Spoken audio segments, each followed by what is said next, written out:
Hello everyone, this is here Anjali from biology. In this video, we will discuss about the genetic code. Genetic code means what? Means this there is something sequence of the nucleotide bases which is present in a messenger RNA, and on that messenger RNA, this sequence, codal sequences are present in some specific form. तो ये वही genetic code है जिसमें हम सारा कुछ यहाँ पर डिस्कस करेंगे कि ये मैसेंजर आरएनए पे ये किस तरीके से प्रेजेंट होते हैं, इनका कैसे फंक्शन करते हैं, इनका सीक्वेंस किस तरीके से मौजूद होता है और कहाँ ट्रांसलेशन होना है, कहाँ ट्रांसलेशन टर्मिनेट होना है, कहाँ इनिशिएट होना है, ये सब कुछ यहीं से इसी जेनेटिक कोड डिक्शनरी से ही शुरुआत होती है इसकी। तो friends, if before going to discuss about all this, let's have a glimpse of a previous discussion कि आपका क्या है कि डीएनए आपका न्यूक्लियस के अंदर एक सेल के में मौजूद होता है। अब जब भी सेल को अपने लिए एक प्रोटीन बनवाना है तो वो डीएनए को डायरेक्ट करेगा, यानी डीएनए उसको प्रोसीड करेगा प्रोसेस को और प्रोटीन बनाएगा सेल के डिमांड के अकॉर्डिंग, राइट। तो उसके लिए वो पहले डीएनए अपने सीक्वेंस, प्रोटीन कैसे बनाएगा, मतलब अमीनो एसिड और डीएनए के न्यूक्लियोटाइड सीक्वेंस में क्या रिलेशन है, इज देयर एनी रिलेशन? कहीं भी कोई कॉम्बिनेशन बन ही नहीं रहा, कहाँ अमीनो एसिड जो प्रोटीन बना रहा है, कहाँ न्यूक्लियोटाइड सीक्वेंस जो डीएनए के अंदर मौजूद है। तो कोई आपस में इनका कनेक्शन है ही नहीं। फिर भी किस तरीके से डीएनए के ऊपर मौजूद न्यूक्लियोटाइड सीक्वेंस से आपका बहुत ही पर्टिकुलर टाइप का पॉलीपेप्टाइड चेन बन जाता है जो स्पेसिफिक बिहेवियर करता है।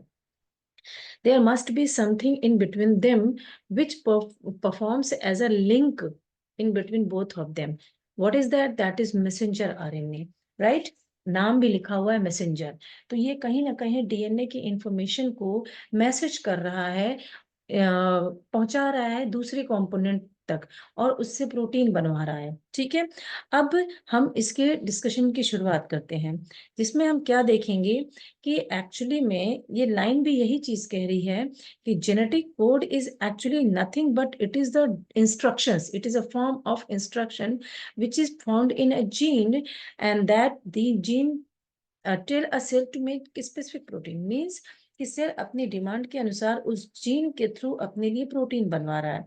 ठीक है, जेनेटिक कोड बस यही है, it refers to the instruction which is already present in DNA. Next, it it is a form in a triplet manner, means genetic code आपका जो पाया जाता है वो आपका 4 ही न्यूक्लियोटाइड का सीक्वेंस होता है और ये सीक्वेंस आपका रिपीट करेंगे अपने आप को, जैसे हमारा ए टू जेड का अल्फाबेट होता है, इंग्लिश अल्फाबेट, उसी से आपका इनडिफिनिट नंबर ऑफ वोकैबुलरी तैयार होती है, आपकी पूरी डिक्शनरी तैयार हुई है। ठीक इसी तरीके से हमारी 4 न्यूक्लियोटाइड बेस्ड सीक्वेंस से आपके इतनी ज्यादा डाइवर्स फॉर्म ऑफ लाइफ हमें देखने को मिल रही है। अब उसमें भी आपका जो सीक्वेंस का अरेंजमेंट होता है वो ट्रिपलेट फॉर्म में होता है। तो उस न्यूक्लियोटाइड के ट्रिपलेट फॉर्म को हम क्या बोलते हैं? कोडॉन्स बोलते हैं, which are present on actually messenger RNA. अब इसमें जो आपकी पूरी डिस्कवरी थी, उस डिस्कवरी के लिए रिस्पॉन्सिबल लोग कौन कौन थे, उस डिस्कवरी के लिए जो एमिनेंट पर्सनालिटीज थी वो कौन कौन थी? It was Marshall Nirenberg, Robert W Holley, and from India it was Hargobind Khorana, जिन्होंने with the help of a physicist that was George Gamow, इन्होंने पूरा का पूरा जेनेटिक कोड को डेसिफर किया, डिस्कवर किया in the year 1968। They won the Nobel prize for their amazing discovery. Before that it was not discovered कि किस किस तरीके से पूरी प्रोसेस होती है। एंड देयर सक्सेस, उनको जो जिस सक्सेस के लिए इनको नोबेल प्राइज मिला वो बेसिकली टू एक्सपेरिमेंटल इनोवेशन, पूरा इनोवेटिव कंडीशंस थी कि इन्होंने क्या किया था? सेल फ्री सिस्टम तैयार किया। सेल फ्री सिस्टम में क्या था? आपका मैसेंजर आरएनए तैयार तो किया गया लेकिन it was free from DNA, means the messenger RNA was not on present on the messenger RNA was not dependent on DNA, right? तो वो आपका ये मैसेंजर आरएनए अगर मान ले बनाया जा रहा है तो it was not formed from DNA, not at all. ये मैसेंजर आरएनए आपका आर्टिफिशियल था, artificial mRNA. It was formed from an very different type of enzyme that was Severo Ochoa. Enzyme,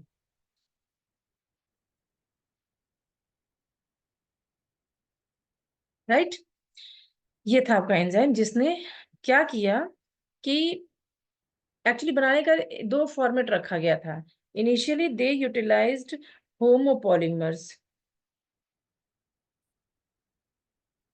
and then they took copolymers। इस messenger RNA को बनाने के लिए इन्होंने with the help of this enzyme क्या किया, homopolymers यानी एक ही बेस का पॉलीमर बनाया। जैसे मान लीजिए ट्रिपल यू बना दिया, triple U triple U triple U. तो जब triple U triple U triple U बनाया, मान लीजिए ये इस तरीके से, अगर इस तरीके से इन्होंने पूरी न्यूक्लियोटाइड की पॉलीपेप्टाइड की चेन बनाई, तो ये इसने फिर किस अमीनो एसिड को डेसिफर किया, किसको किया होगा? आपको जेनेटिक कोड डिक्शनरी से याद है कि इट हैज डेसिफर्ड या decode the DNA to form the phenylalanine. तो आपके सारे के सारे जब ये देखा गया कि ये फिनाइल एलिनिन को कोड कर रहा है, ठीक ठीक इसी तरीके से ट्रिपल सी बनाया, फिर इसी तरीके से ट्रिपल ए ट्रिपल जी बनाया, वो भी ऐसे ही रिस्पेक्टिव एंजाइम को डिसिफर कर रहे थे। फिर इन्होंने क्या किया, सेकेंड एक्सपेरिमेंटल सेटअप में इन्होंने कोपॉलीमर्स लिया, यानी यू यू सी ले लिया, यू यू जी ले लिया, इस तरीके से ए ए यू ले लिया, लाइक दिस उन्होंने कई कॉम्बिनेशंस बनाए। तो ये भी अपने एक तरीके से रिस्पॉन्सिबल कर रहा था एक अमीनो एसिड के लिए। तो इस तरीके से उन्होंने बहुत सारे सेट बनाए और देखा कि हर एक सेट पे होमोपॉलीमर्स और कोपॉलीमर्स एक एक अमीनो पर्टिकुलर अमीनो एसिड को कोड कर रहा था। तो इन्होंने बेसिकली यहाँ इनका जो पूरा का पूरा एक्सपेरिमेंट है, इन्होंने यही दिखाने की कोशिश की कि एक मैसेंजर आरएनए तैयार किया विद द नोन सीक्वेंसेस, और वो नोन सीक्वेंसेस क्या थे, यही होमोपॉलीमर्स और कोपॉलीमर्स। दूसरा क्या था, इन्होंने इस मैसेंजर आरएनए से आउटसाइड सेल इन्होंने प्रोटीन बनाया, पॉलीपेप्टाइड चेन बनाया। आप देख सकते हैं it is polypeptide chain which was formed from artificial messenger RNA. Nierenberg system consisted of cytoplasm from burst E. coli cells, which consist all the materials needed for translation. Translation के लिए, transcription की बात यहाँ नहीं हो रही है, तो डीएनए की बात यहाँ नहीं हो रही है, ट्रांसलेशन की बात हो रही है। इतना मतलब मैसेंजर आरएनए, राइबोसोम्स और प्रोटीन की बात हो रही है। So see, in the next video, in the next slide, we will see the whole genetic code dictionary, या हम इसको जेनेटिक कोड टेबल कहते हैं, चार्ट फॉर्म में मौजूद होता है। अब आप इसमें देखेंगे कि ये 4 न्यूक्लियोटाइड का बेस सीक्वेंस हमारा एक स्पेशल टाइप के अरेंजमेंट में पड़ा हुआ है। ये स्पेशल अरेंजमेंट हमारा क्या है? It is readed as UCAG। आप जहां भी इसको याद करोगे, जहां भी इसको लिखोगे, आप इसको इसी पैटर्न पे लिखोगे। UCAG का सीक्वेंस चेंज कभी नहीं हो सकता, इधर उधर नहीं कर सकते हम बेस सीक्वेंस को। It is fixed and it is fixed in nature too, right. अब देखिए क्या है, इन्होंने जब फर्स्ट लेटर को डिजाइन किया तो फर्स्ट लेटर इन्होंने क्या किया, ये UCAG इस तरीके से इन्होंने फर्स्ट लेटर पे सीक्वेंस की पोजीशन रखी। फर्स्ट लेटर का मतलब क्या है, जब आप कोडॉन लिखते हो तो ये आपका फर्स्ट लेटर हो जाएगा, ये आपका सेकेंड लेटर पोजीशन, ये आपका थर्ड लेटर पोजीशन। तो ये क्या है, पोजीशन है लेटर्स की, ठीक। तो इस तरीके से UCAG ऐसे लिखा, फर्स्ट लेटर यहाँ बनेगा, फिर आपका सेकेंड लेटर फॉर्म UCAG इसी तरीके से यहाँ, तो दो तो आपके इस तरीके से कॉलम और रो में बनेंगे। तीसरे में हर एक ब्लॉक के अंदर UCAG इसी सीक्वेंस में लिखा जाएगा, हर एक ब्लॉक में UCAG, फिर सेकेंड में, फिर थर्ड में, एंड देन फोर्थ में, ठीक।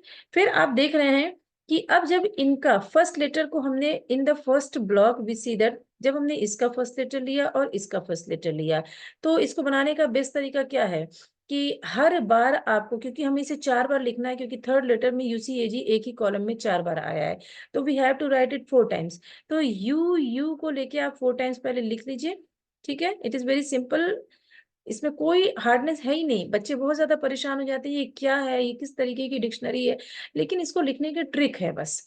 आप कुछ चीजें समझनी होंगी, वो चीज अगर आपने समझ लिया तो ये टेबल आप हार्डली 2 से 3 मिनट में तैयार कर लेंगे। Not very much tough to learn.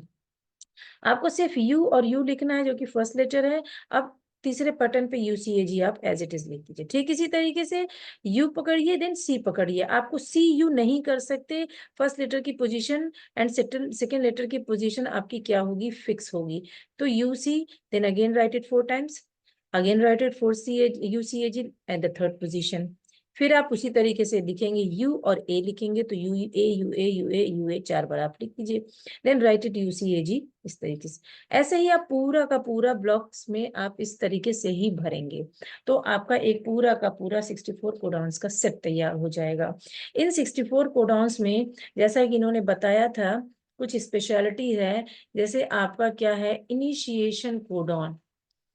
Initiation codon को आपको लर्न करना है, वो कौन सा है, कभी भी मैसेंजर आरएनए पे ट्रांसलेशन अगर इनिशिएट होगा, अगर शुरुआत होगी, तो उसके ऊपर पहला बेस सीक्वेंस आपका AUG का होगा, एंड ये AUG आपका tRNA द्वारा डिकोड किया जाएगा उसके ऊपर, क्योंकि एंटी कोडॉन मौजूद होते हैं, तो आपका क्या हो जाएगा, UAC।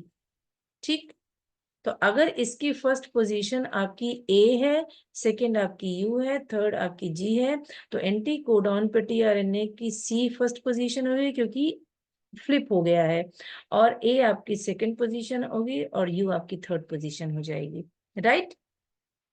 अब ये किस अमीनो एसिड को कोड करेगा, ये वाला tRNA जो लेके आया था, जो इसके साथ पेयरिंग किया है, ये आपका कोड करेगा मेथियोनिन को, मेथियोनिन।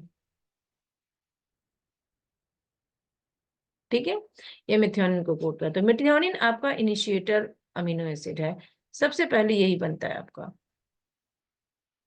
Amino acid. ठीक, इस तरीके से आप देख सकते हैं AUG आपका इनिशिएट करेगा, और आपके इसके बाद आपके कोई भी कोडॉन आ सकता है, कोई भी अमीनो एसिड आ सकता है, तो इसके लिए first position is fixed.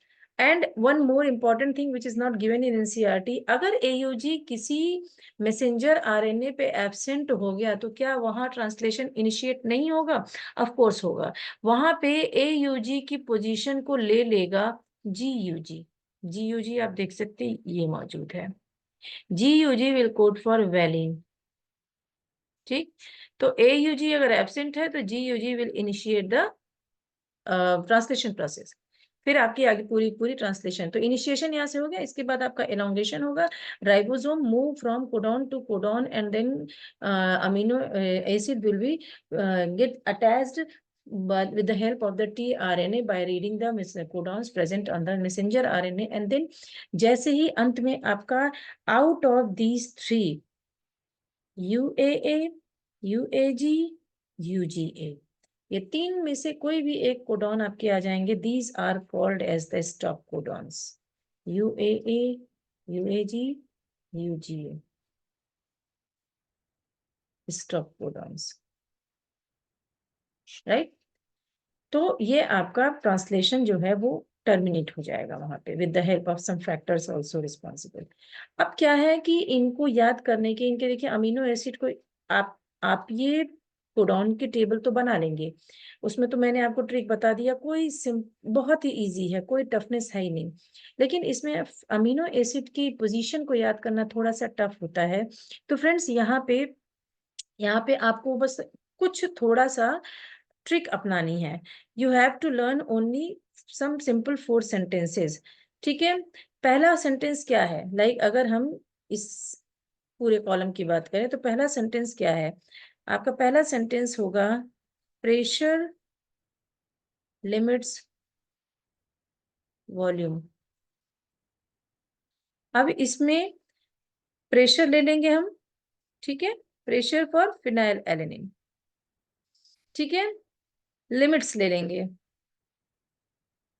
LI ले लेंगे, LI फॉर ल्यूसिन, ठीक है, ये लेंगे हम, फिर M ले लेंगे हम ल्यूसिन, और इसी L से आपका आइसोल्यूसिन, ल्यूसिन के बाद आपका आइसोल्यूसिन आ जाएगा।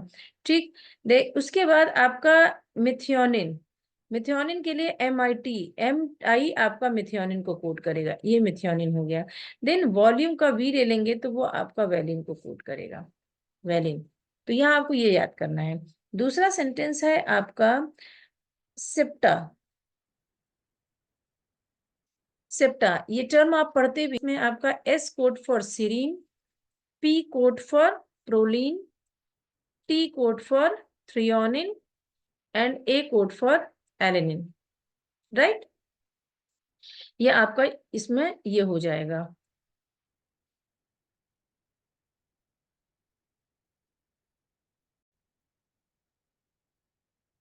In the third case where A is present, यहाँ आपका जो पूरा का पूरा सेंटेंस बनेगा वो सेंटेंस बनेगा दैट इज थर्ड केस में TSH, यानी आप देख सकते हैं T for first tyrosine, here it is tyrosine, S for stop codons, दो, and then H for दो histidine. In this case, all the amino acids will be coded by two codons, and the stop codons are also two in number. तो आप देखेंगे इसमें दो दो दो दो का ही कंसेप्ट चल रहा है, ठीक है। तो H for histidine हो गया, ठीक है।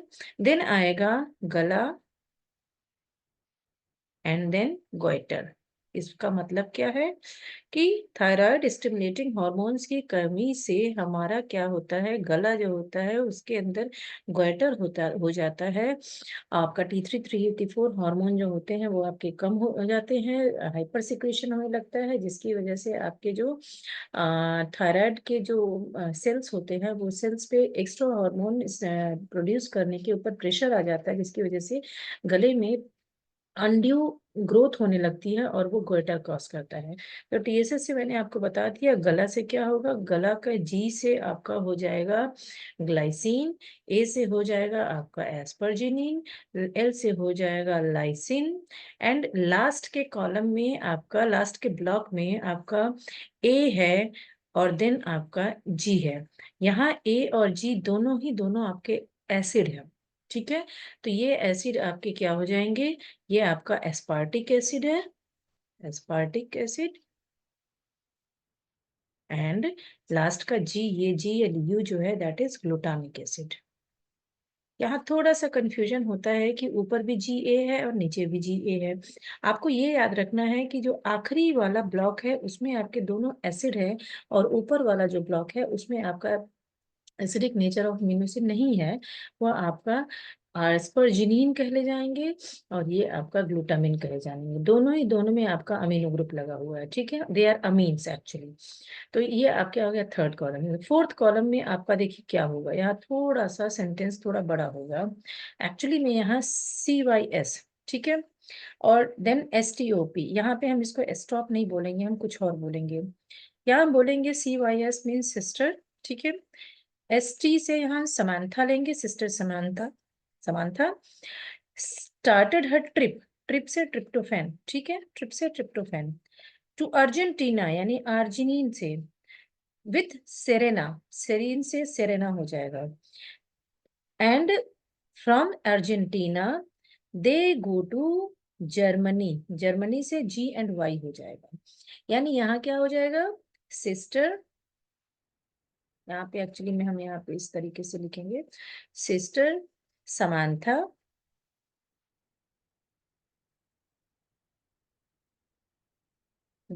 started her trip,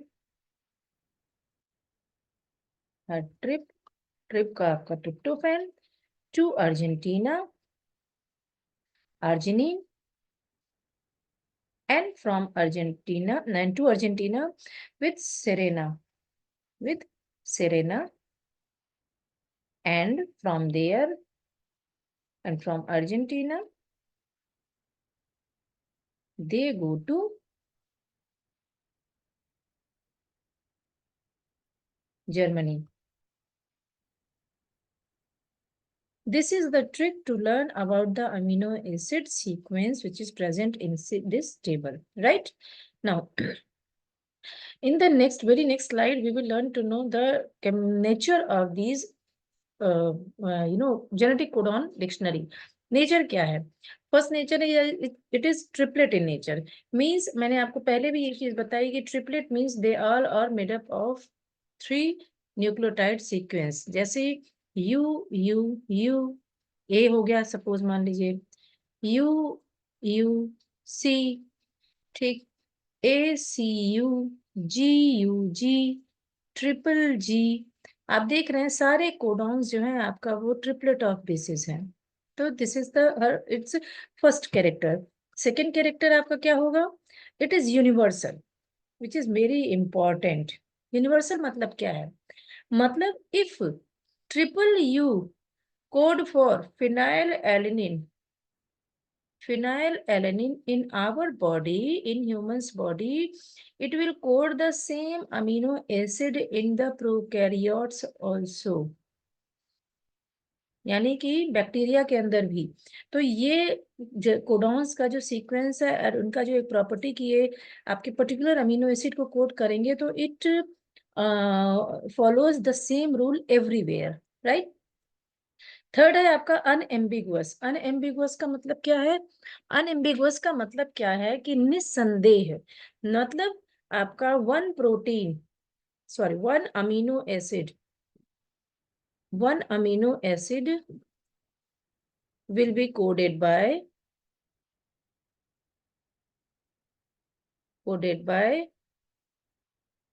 one specific codon. यानी एक कोडॉन जो है वो आपका एक स्पेसिफिक अमीनो एसिड को ही कोड करेगा, एक से ज्यादा अमीनो एसिड को नहीं कोड करेगा, ठीक है। लेकिन यहाँ देखिए नेक्स्ट जो कैरेक्टर हमारा आ रहा है डीजेनरेट। डीजेनरेट और अनएम्बिगुअस थोड़ा सा कोरिलेट करते हैं, इसलिए बच्चों को थोड़ा सा डिफिकल्टी होती है इसको समझने में। देखिए डीजेनरेट का मतलब क्या है? More than one codon will code for same amino acid।